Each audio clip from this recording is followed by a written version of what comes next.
Can everyone hear me? Yes. Well, you sound good now. All right. We want to thank everyone for joining. Let's give everybody a little bit to log in or sign in. I hope everybody's doing well today. Let's see.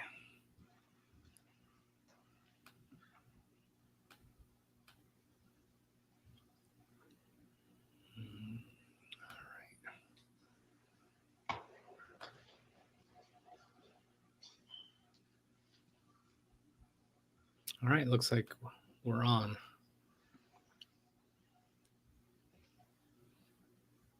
Cool. I see people trickling in. Awesome.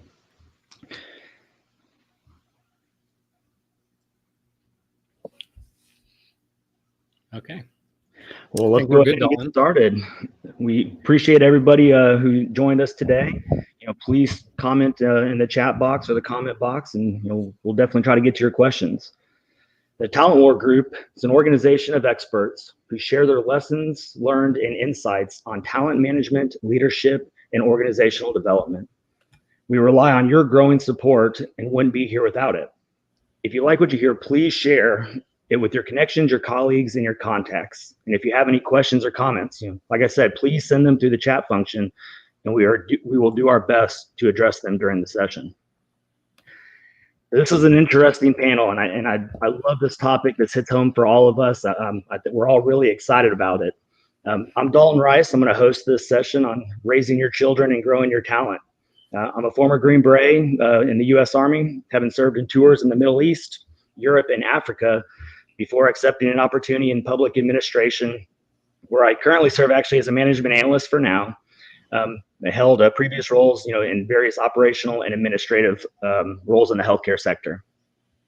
Rich Cardona, our one and only, prior enlisted and retired Marine Corps aviator, media company owner, focusing on personal branding and video marketing with and on LinkedIn. He is a father of two, which I'm pretty confident we will get into that. Lisa Jaster is a USMA grad and one of three females to graduate from First Integrated Ranger School class in 2015. Currently a battalion commander in the U.S. Army Reserve and professional motivational speaker with over 13 years of project and personnel management experience in engineering companies. And Rob Rens, who's a risk management enthusiast, Marine Corps veteran, insurance agency owner, and aspiring surf bum. Love the hair, Rob. Rob is working right now and doing his daily duties. So if he drops off, we definitely appreciate his contribution. Can't wait to hear from him. We also have Nayara Gonzales, who's an intern with Talent War Group and EF Overwatch. And behind the scenes, Will Sharman, who's the marketing manager with Talent War Group and EF Overwatch. So why this topic? There is something to be said about the individual who stands up and volunteers to embrace the suck, whether it's becoming one of three females to conquer Ranger School, or like Mike Sorelli playing in the kiddie pool during SEAL training, shout out to Mike, or aspiring to earn the Green Beret, aimlessly walking through the woods for hours with no end in sight while having the most engaging conversation with yourself. It's terrible. As awesome, inspiring, and motivating as that is, no amount of training ever prepared us for becoming parents. Over the many Talent War Group podcasts, the interactions behind the scenes before and after show a side of us that usually only close friends and family see, but is also a side that constantly challenges us to grow as individuals, parents, and ultimately leaders. Accomplishments of where we are today are built from the many sacrifices, challenges, and decisions that have had lasting impacts on ourselves, our families, and more importantly, our children.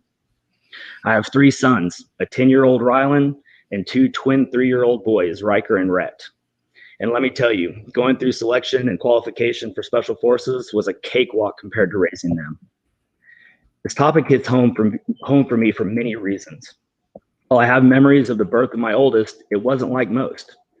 Mine was from the team room at Fort Bragg during the last week of intense training. I didn't see him for a week, which is a hard pill to swallow now. As a young Green Beret, it was mission first. During the first 3 years of his life, I was gone. When I was home, I wasn't present. My mind was always on what's next. Although we have a great relationship and love them more than anything in this world, I had to get my mind right and raise my children, raise my sons. So fast forward 9 years later, surprise, twin boys. Did not expect it. Didn't even think it was a possibility. I was there for their emergency birth, luckily, since my wife was not prepared like I asked her to be. But I digress. And if I go missing, she's watching this and isn't happy, so send help.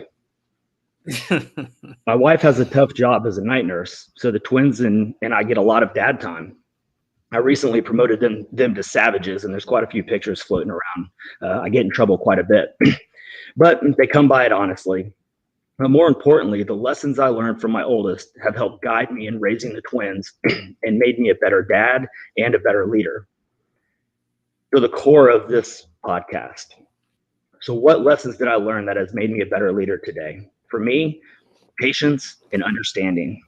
The patience to teach them new things. They don't know what they don't know, and they have to start somewhere. The patience and understanding to slow down. People at daycare always laugh because I make them carry their lunch boxes and knapsacks across the parking lot. I don't carry them. I don't carry their stuff. They drag it across the ground, get distracted, look at the tractors, and get to be kids. And now I can't get them to not want to help carry things, but you can't rush. You have to slow down. The patience to let them fail, to learn from those failures. If you do everything for them, they learn that someone will always pick up their slack.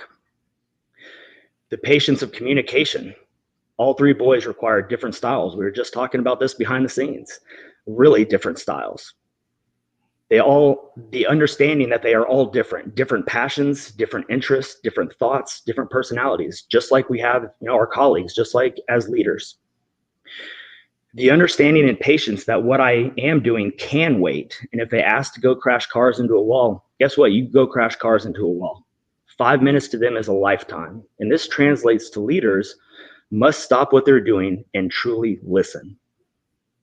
As we hear these stories from our panel, I will leave you with this quote that hits home by Charles Kettering. Every father should remember one day his son will follow his example, not his advice. So I want to turn it over to Lisa and introduce a couple other panel members and hear their stories. Thank you, Lisa. Yes, thanks for that, Dalton. And one of the things I'd love to dovetail off of is that lead by example. There's a great old Harry Chapin song, and he's a folk artist, and it talks about wanting to grow up and follow in your father's footsteps. It's a popular theme for a lot of songs, folk and country, but how true is it that the example we set for our children is really what they end up either rebelling against or following? And when you look at your children and then you look at our topic today, raising your kids as well as growing your talent, there are a lot of things that we do naturally because we're trying to set our children up for success that we don't necessarily carry over into the business world.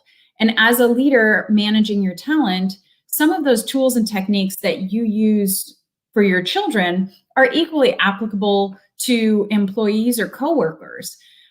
Expectation management is something that we focus on in our house here. Hey, we're getting ready for school. We're leaving in 20 minutes, 15 minutes, 10 minutes.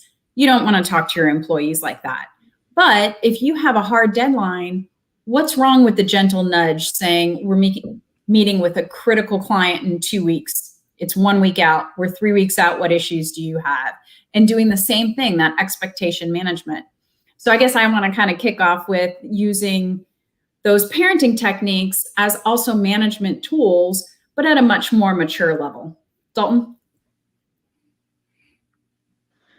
Thank you, Lisa.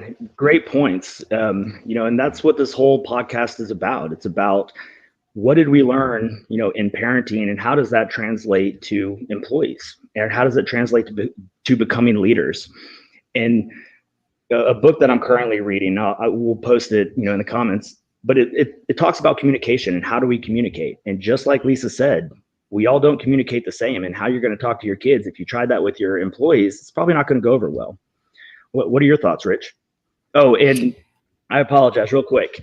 Please, if you are a parent, post how many kids you have, and please post your comments, on some of the lessons learned that you've got, and, let us share them. Thank you, Rich. Yeah. One thing I've been thinking about listening to the both of you so far is how it is not what you do as an adult or in your profession does not directly transcend into how you are going to parent and vice versa. And what I mean by that is I have a problem sometimes, especially if we're onboarding or we have someone new on the staff for the company I can micromanage, and I hate to say that. And it's a new leadership challenge. And, that is just something that I need to break. But the same thing happens in parenting. I mean, how many times I'm like, did you brush your teeth? Did you do this? Did you do this? Did you do this? And there's just a part of you or us as leaders and professionals from our backgrounds that are just like, I'll just do it myself. I'm just going to get it done. And that doesn't do anyone any favors. And the reason I bring this up is because this morning, my wife and I are downstairs. We have our 1-year-old, and then our 4-year-old was upstairs. And we're like, I wonder if she's going to wake up. Well, when my wife goes to check on her, she was up. She was actually making her bed. She had brushed her hair, and she had dressed herself for school, which is insane because it's usually one of those things that we go up and we're just like, all right, let's get this train moving. So the point I'm trying to make is without the micromanagement, without the oversight, and without the constant kind of like pinging, so to speak, and reminders, you and we will all be surprised at what can happen and how much ownership they could take. And you just don't expect that out of children. Now, on the leadership side or on a team side, you have to let these things evolve as well. I understand that all of us really have our desires. We have our mission in our head. We have our intent. And sometimes we want to see it through. But sometimes the more involved we are, the more counterproductive it is. And that's one big takeaway I've been having very much as of late. Thank you, Rich. And you bring up a great point, and it's a constant. I think we continue to repeat ourselves every time we talk to our kids, and sometimes it's exhausting. And with my oldest, with Rylan, I used to do the same thing. It was tough. Hey, go brush your teeth. Go do this. Go do this. Go do this. And it doesn't work. You still tell them over and over again. And one of the things that I started trying, and especially even as a leader, what are you doing? What are your obstacles, and what can I do to help? And with kids, and taking from a military perspective also, is we always use a back brief. And a back brief is not us telling you what you're doing, it's you are telling us what you are doing. And it's kind of that trust but verify mentality. And so, driving in the car when we're coming home late from anywhere, hey, Rylan, what are you going to do when you get home? Give them an opportunity to make the decision for them. I don't know. Well, you better figure it out because you're going to do something when you get home. So tell me what you're going to do when you get home, and then we're going to add on to that. And then you're going to brief it back to me in 10 minutes. So I know you remember what it was. And that has helped, even though sometimes, again, it doesn't work. But it's a step in the right direction instead of just continuing to bark orders, because we know that doesn't work. I know, we have a little chat, box behind the scenes. I know Rich, I don't think can see that. I'm sorry, Rob can see that. So Rob, please, what are your thoughts? Well, I think I got a good piece of advice a long time ago, germane to this conversation. And it wasn't necessarily being told to me as a parent, but it's applicable. And this was one of my mentors.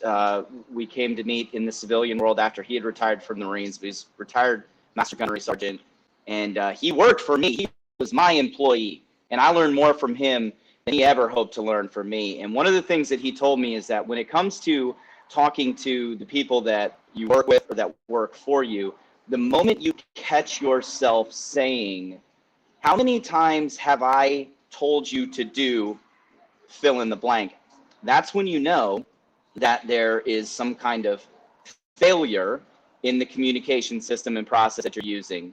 And I've caught myself doing that with my children. I think every parent who's being honest with themselves would admit that they have said at some point in their kids' lives, how many times do I have to tell you to do this? My perfect example, my oldest daughter, I've got 2 girls, my oldest daughter, Olivia, caught some genes from the Italian side of our family, and she doesn't have a low tone in her voice. I mean, like when she's talking, she's yelling. And my wife cannot stand yelling. And so what happens is Jenna yells back at Olivia, and it just becomes this escalation of yelling. And Jenna, I hear her saying it, how many times have I told you to stop yelling? And so, the lesson that I've learned from that, and what we've started to do with our children, and it's no different than what we do with the people who work in our office, and we've made mention of it here, but it's expectation setting. And we do it from the very start of the day with Olivia now, where, you don't want to overload her with things to work on. So it's really two or three things, behaviors that we want to correct and that we might want to change. And, we sit her down first thing in the morning before anything happens, and we say, okay, do we yell? And she says, no, we don't yell. So what's our expectation on the volume of our voice when we're in the house or we're in school? And having her tell it back to us and saying, yes, mommy, yes, daddy, I know that it's your expectation for me that my voice stays at a certain level. That has proved to be far more valuable than my wife yelling at her and Olivia yelling back and us constantly saying, how many times have we told you to tell you to stop yelling? So I think that is a good time when you hear yourself saying that to step back, reflect, and say, okay, obviously something isn't getting through here. Let's redirect and try to figure out a new path or new approach to change this behavior. I kind of want to jump on something you said there, Rob, and you were talking about the patience, not necessarily in those words, but, when you repeat yourself, how many times have I said this? Sometimes that's a sign of patience, and sometimes it's a sign of lack of patience. And I think one of the things that we as parents do is we either have too much or too little at home, and then we do the inverse at work. So maybe I don't have patience at home because I've had too much patience at work. Sometimes we allow repeat behavior in the office. Should we allow that? We wouldn't allow our children to do it. And again, employees aren't children. They're somebody's children. But even with me, if I'm told something more than once, why isn't something clicking in my head that says, as a mom, I know better? And Rich, I see you nodding. I'm not sure if you have something to add to that, but no, I do. I have a perfect anecdote for that. I mean, you just literally put me in a time machine. When I would be at a warehouse for 14 to 16 hours a day and on a night shift or whatever it may be, and then I get home, like the last thing I wanted on earth was any kind of commotion, even if it was regular commotion, meaning people, having breakfast or doing whatever it may be. And it was ridiculous because I put myself first. And that's, I felt like I was leading at work and keeping everything in order and making the ship run. And I did not want to run that ship. And you don't get that luxury as a parent. And it took me forever to realize that. And I think what you're saying is is dead on, but you literally brought me back. And I'm just like, I just can't believe I was that naive. It's just not about, it's just not that black and white. No, you're right. It's not. And one of the big things I think like you said, like Lisa said, and Rich said, patience. Well, patience, there's an inverse to that. And sometimes too much is too little, and one of the things with patience for me that it was a hard pill to swallow, which again, every single one of us in here is going to tell on ourselves probably before anybody else has a chance to tattle. But when it comes to patience, especially with the kids, and where I lacked on it was, what am I doing wrong? Kind of like Rob said, we're continuing to say, do this. We're repeating ourselves, that lack of patience. But then we turn around and like, okay, we need to look in the mirror. Am I not communicating it effectively? And am I not clarifying something the right way? And I think diving into this vulnerable topic, and I think this is a really vulnerable topic, for a lot, because, there's a lot of ups and downs, triumphs, and I always remember Ron Culpepper. He always talks about, he doesn't like to use the word failure. So that's kind of stuck in my mind. So but it's not failure. It's learning, as long as you continue to be resilient. And when we look at ourselves in the mirror and say, what am I doing wrong? And what do I need to clarify? We need to talk about emotion. And I'm sure we all love to talk about our emotions, right? but kids respond to emotion. Just try it. If your kid is crying, try to figure out what emotion they have. Are they hurt? Are they angry? Are they mad? Are they sad? And sometimes just listening to them and letting them vent for a second can sometimes change the dynamic of that. It's something that I've started trying over the last, couple weeks. And sometimes it's a complete epic failure and I revert back to, just yelling. But when I do try to focus on it, it works. So, anybody else, please chime in. I mean, I know this is all a very passionate topic for us, and, families are essential to our well-being and, have impacted us. Guaranteed chance that I will get emotional when talking about emotions, because I'm a girl dad. I've got 2 girls, and Rich knows them personally. His kids play with my kids, and those 2, I love them to death. And I sometimes I lay awake at night to think about the ends of the earth that I would go to for the 2 of them. And I didn't grow up in a touchy-feely family. Like, my dad is a retired colonel. My mom is an ER nurse. Like, we didn't hug much. We didn't take many family vacations.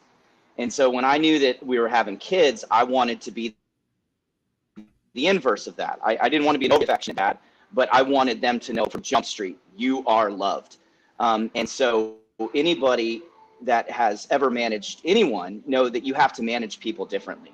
And in the early stages of my career, I was not very good if I had ladies on my team, because I'm not naturally empathetic.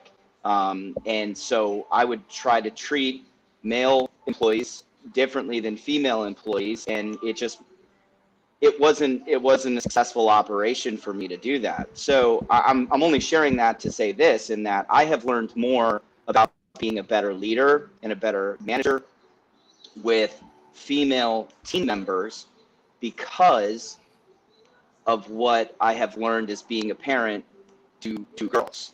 And it's funny because sometimes it's hard to see the forest from the trees, and you don't really know, much like the story I shared when I spoke just a few minutes ago about Master Gunnery Sergeant Monmouth.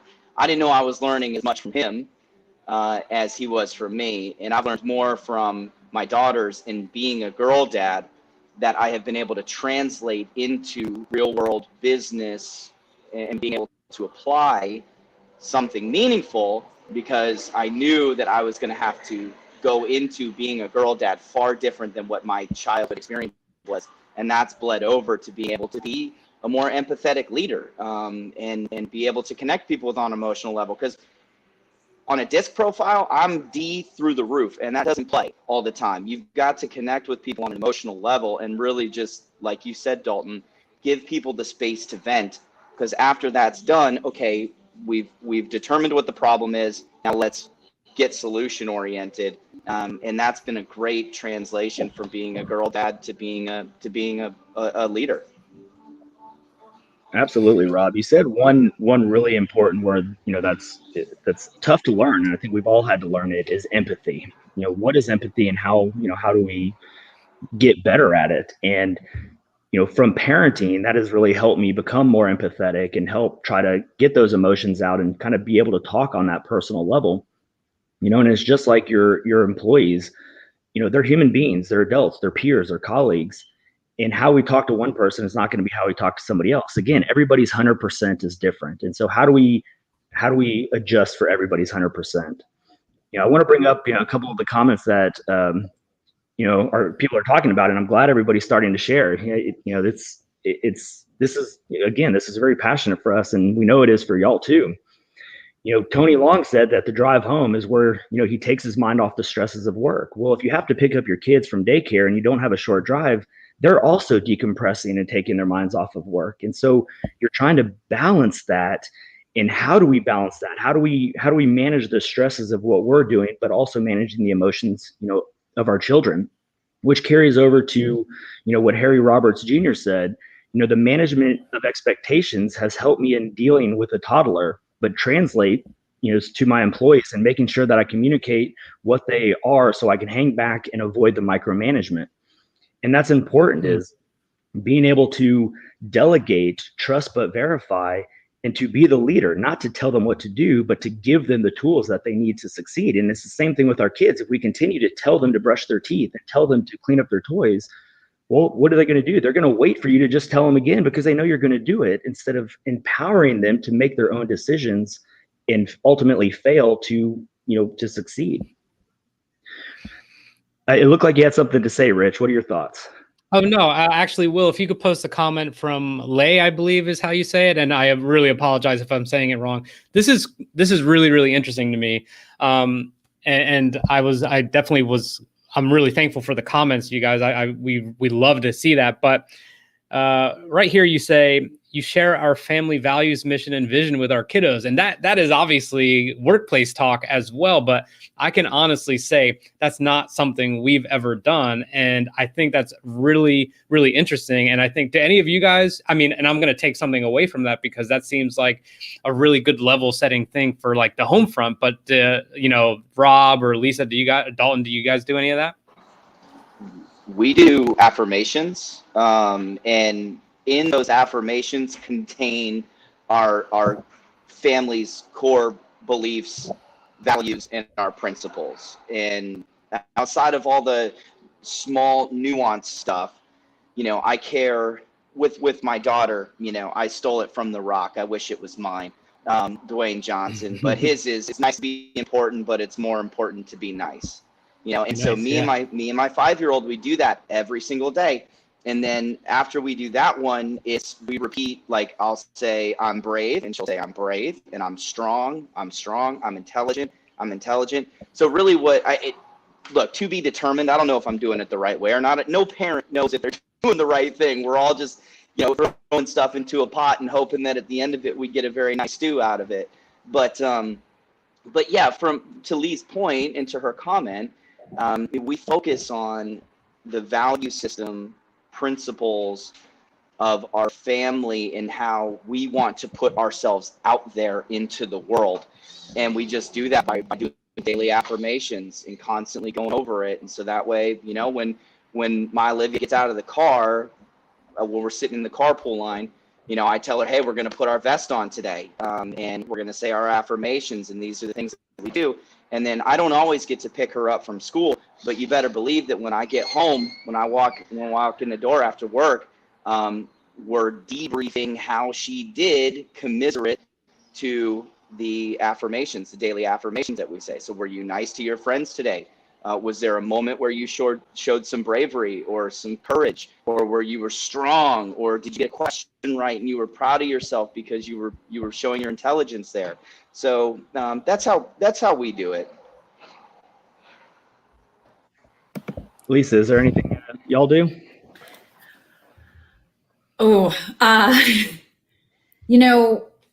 With life the way it is, so we're in a rent house. We're in a really small rent house while we build our own house. So the kids are exposed to a lot more mom and dad than they probably would normally be, just because we're really compacted. And that does cause you to, number one, recognize when they're echoing your behaviors, certain snips, certain behaviors that I have towards my husband. When I watch my son or my daughter do it, I suddenly realize how bad it sounds.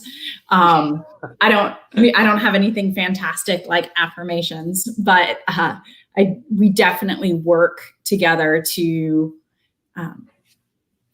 try to build kind of the standard, our morals, and demonstrate that for our kids.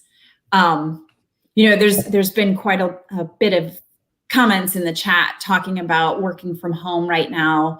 I'm lucky enough that my kids are at school during the day, so I don't have to juggle being a teacher and working from home.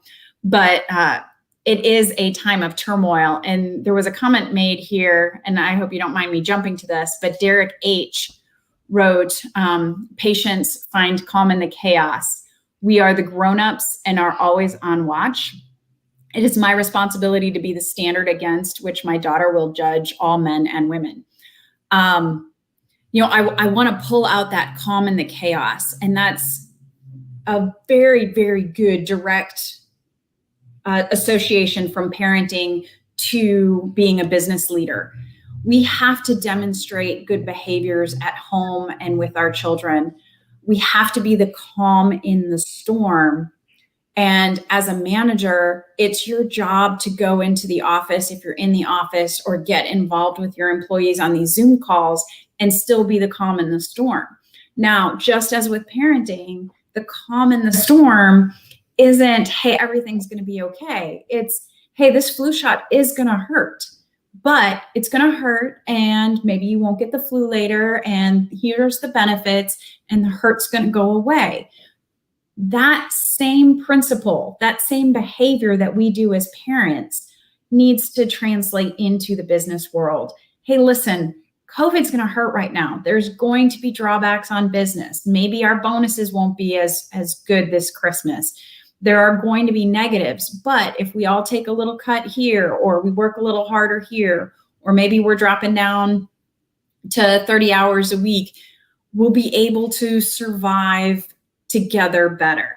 And again, it's kind of that what Derek was talking about, the calm and the chaos. And it's very similar from parenting, again, to what you can do in corporate America. Yeah, I have a couple comments on that. I love that. Number one, you picked out that comment, and also what you said, Lisa. And I think it's critical. It's really, really difficult in the professional world, whether you're in a leadership position, management position, or you're a business owner, that you don't make the call like the ship is sinking, right? It's more what are we doing next, or this is how we're going to approach it. I think it's good to acknowledge it and then move on and just kind of continue to push. Now on the parenting side, it's the same way. Like the calm and the chaos is incredibly important. If we're going to be late to school or whatever it is, do they need to see me speeding and be like, all right, hurry up?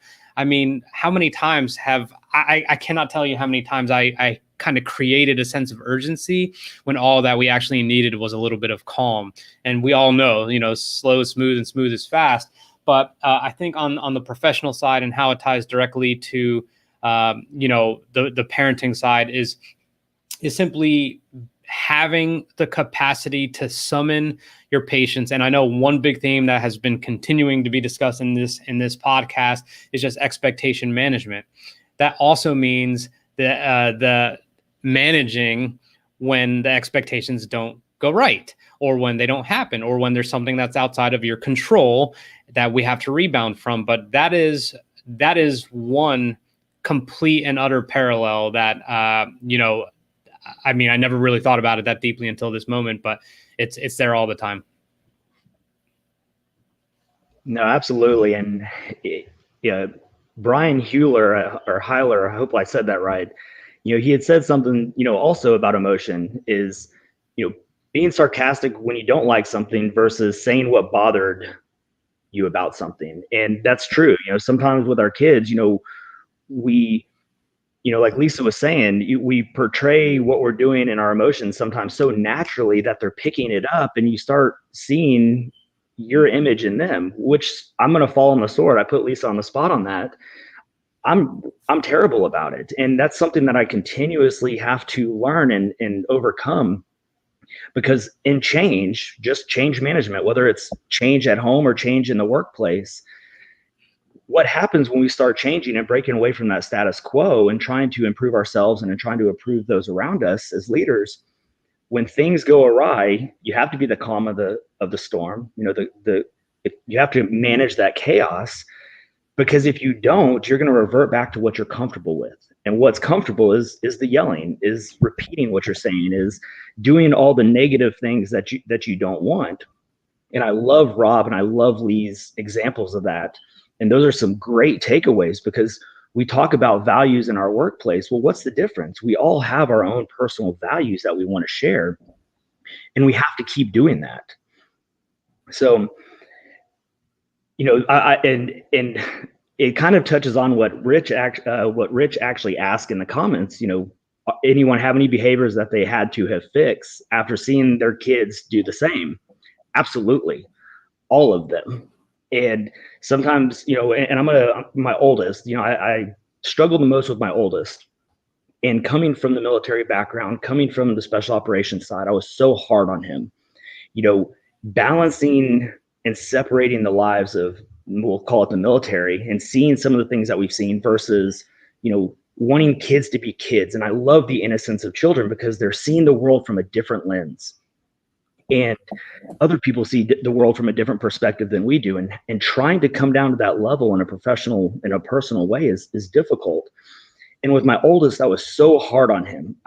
He had to be tough. He had to be tough. He had to be tough. And, one day we were playing around and he fell off a chair or something. And I didn't say anything, but I watched him and he didn't cry. He grabbed his arm, grabbed his, back or something, and he walked off. And that scared the hell out of me because he was not talking about his emotion. He was not talking about, his pain.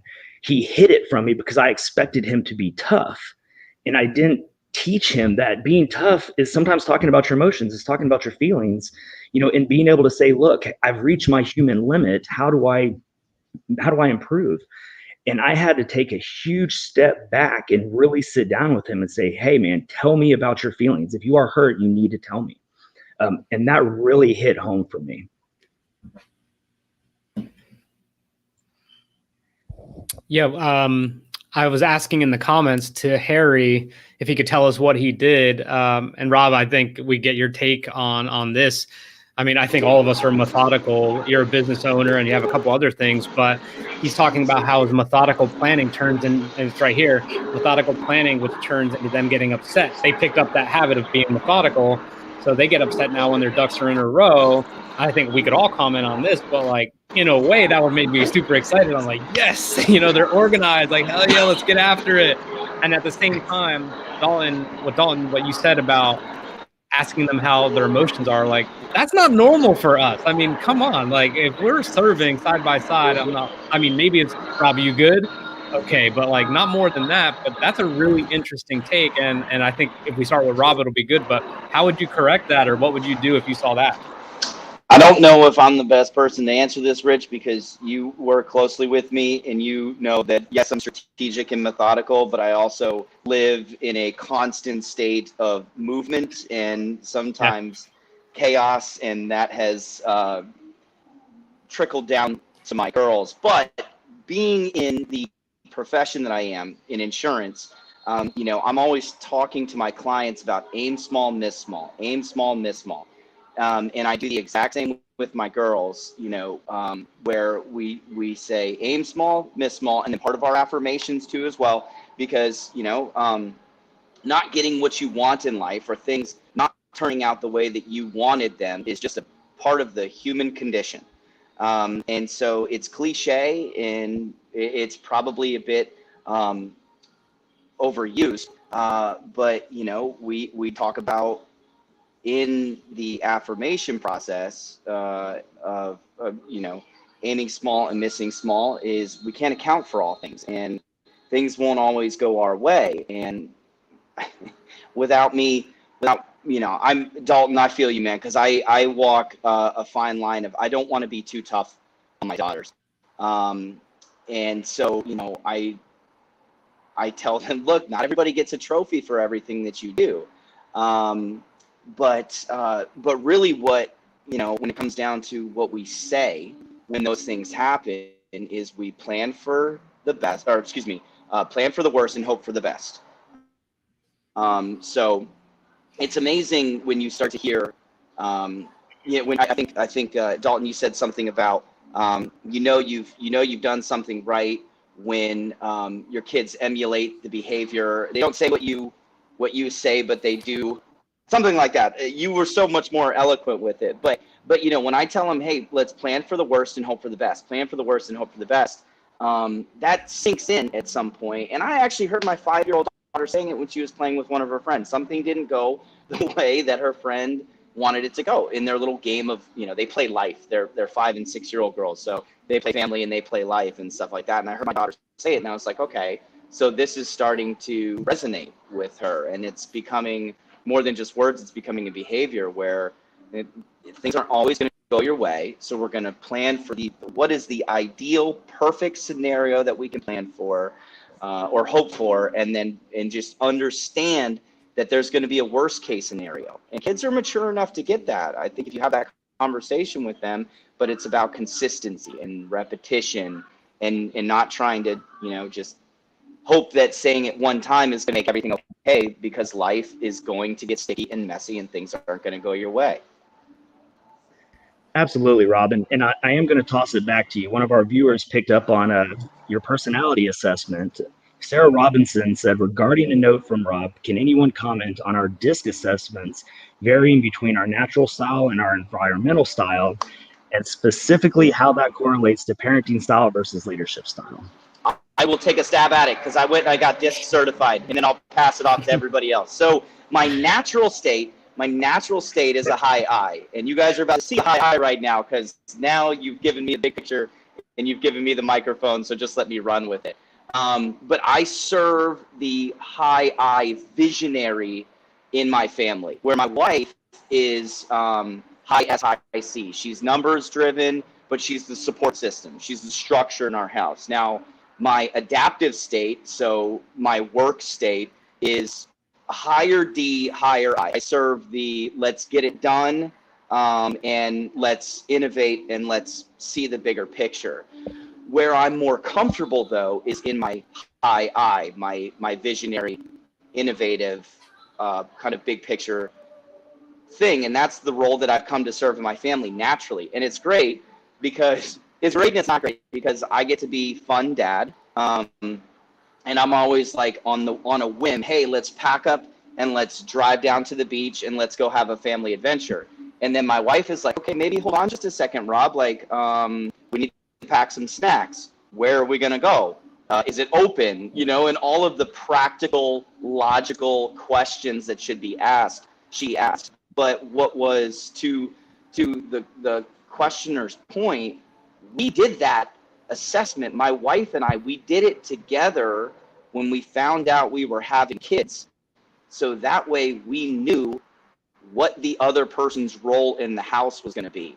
And I think it's funny how sometimes we decide that company core values, that's a work thing. But we don't really put much thought into it on the home side. We talked about that a few minutes ago. Same goes with the personality of your house. We create teams, we put people in the right seat at work.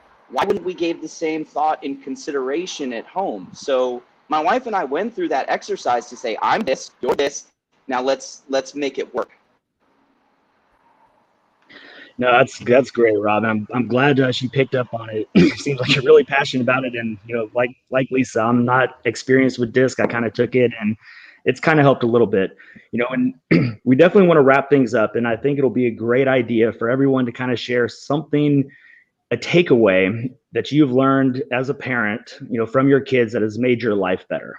We'll start with Lisa. So I entered the adult world, graduating from college a little over 20 years ago. And I was active duty military. And during that time, I didn't have any children. So my time was my time. I was gung ho. When my husband and I got together, we were actually both in company command at the same time. So we were both very work focused.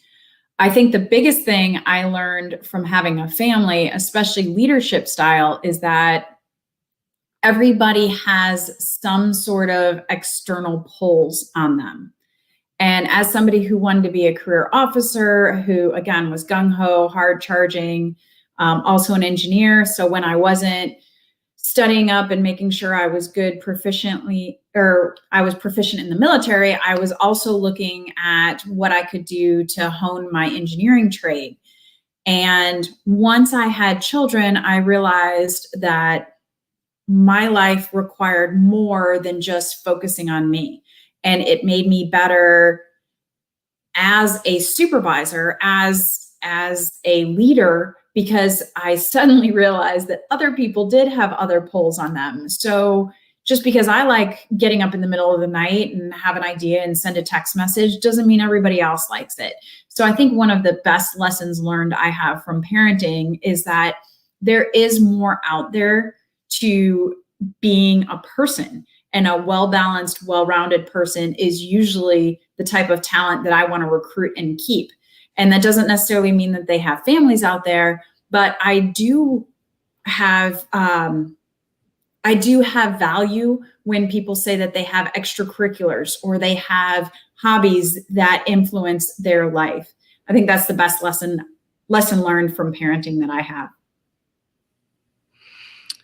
Yeah, I'll go. I have admittedly struggled with being present, even though I allocate time that is actually kind of designated family time, and that on its head seems and looks good, but the work never stops. And especially when you're doing something with social media, you are looking, you are testing, you are observing, you are participating, and there's a lot of times it's 7:30 and just for an example, last night my daughter's rolling around on some kind of foam blocks upstairs, and she's doing something that she thinks is really cool, and she's like, "Daddy, look," and I'm like, yeah, and then she literally got in front of me and put her head in front of my phone so I couldn't see it, and I'm like, your head is not where your feet are. And that's a challenge, and that's something that I am learning, that they see what you're doing. And at some point they're going to call you out on it. And, it's almost as if she didn't point that out, then I perhaps wouldn't have stopped. So, and that's not all the time, of course, but that is something I've learned inherently from them. And at least I have the opportunity, number one, to rectify it. And then with my other one, she's 11 months old. She turns 1 tomorrow. Hopefully I can kind of recalibrate in advance in order to make sure that they're both getting that really, truly undivided attention. And that's what I've learned. First off, happy birthday, Rich, to Cicely. Please give her my best. Yeah. I'll say there's two things. First is balance, and then the second is accountability. And you're like, what? Your kids hold you accountable? Rich, I've got a perfect anecdote to what you just said. My 5-year-old, so I get home from the office at 6, and it's dedicated time with my girls until they go to sleep. And I've got a bad habit about looking at my phone. And Olivia, all the time now, is like, Daddy, remember, you're grounded from your phone. And I'm like, oh, yeah, honey. So I put it away. And she keeps me accountable to our time together. And I'm thankful for that, because that leads to the second thing that I've learned, which is balance. Before I had kids, Jenna and I were so like hyper career focused. Like, this is what we have to accomplish to have the quality of life and the type of life that we want to live. Well, after Olivia came, and then after we added Madeline, all that went out the window. None of that stuff is important anymore. We want to have a comfortable lifestyle. We want to work hard, but it's more about balance for us now, where we want to spend more time with our kids, and we want to do the hard work so that we don't have to do it anymore, and we can spend that time with them. Thank you, Rob. Thank you, Lisa and Rich. I kind of have the same struggles that Rob had, Rich, where putting things down and listening, and I'm not going to do the whole poem, but I encourage you to check out Livingston. I'm bad with the names, but it's Livingston's Father Forgets. It's on my LinkedIn. Check it out. It is one of the key things that I read on Father's Day to help put that into perspective and hold myself accountable for, like what Rob said, is finding that balance and holding, myself accountable. And my oldest does it very well, because, I say some, adult language every now and then, and my oldest will be like, Daddy, stop, or if I start getting frustrated, Daddy, don't get mad, Daddy, stop. And so he helps put me into perspective and helps kind of be that calm of the storm. And I definitely thank everybody for sharing their thoughts. This is, again, these are our families. These are our friends. I want to kick it to Nayara on any takeaways. What did you get out of this?